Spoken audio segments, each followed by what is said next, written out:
À partir de vendredi 3 avril, les agents recouvrés de la Régie des eaux vont sillonner les différents quartiers de la ville de Bukavu pour prélever les index de consommation de l'eau, car les modalités pratiques d'application de la mesure gouvernementale d'octroi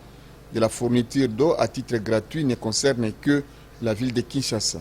Cela a été révélé à la presse ce jeudi 2 avril par le directeur provincial de la Régie des eaux, l'ingénieur Jean Bosco Mwanka Indele, lors d'un point de presse animé à l'intention des journalistes de Bukavu dans son bureau.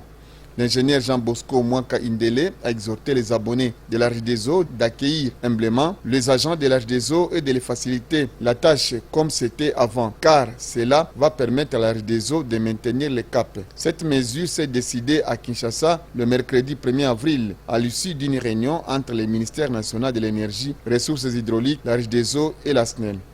À l'issue de cette réunion, il a été décidé d'abord de définir le périmètre. Le périmètre concerné dans un premier temps pour cette mesure de gratuité, c'est la ville de Kinshasa. Donc à part la ville de Kinshasa, les autres provinces devraient d'abord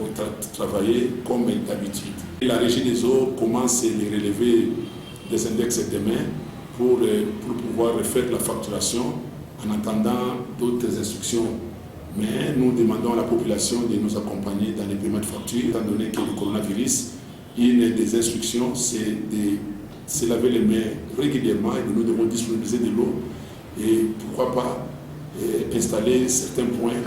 dans les lieux publics. Les abonnés doivent continuer à payer les factures comme par le passé, nous faire confiance et continuer à nous accompagner, notamment dans les paiements de factures. Les agents qui vont passer à partir de demain chez les abonnés pour les relever d'index, bien que nous avons connu un petit retard, ils vont relever, nous allons faire les factures et nous demandons seulement à la population de nous soutenir et de nous accompagner dans les paiements pour que nous puissions maintenir les caps que nous avons déjà atteints depuis 70% de la desserte dans la ville de Bukavu.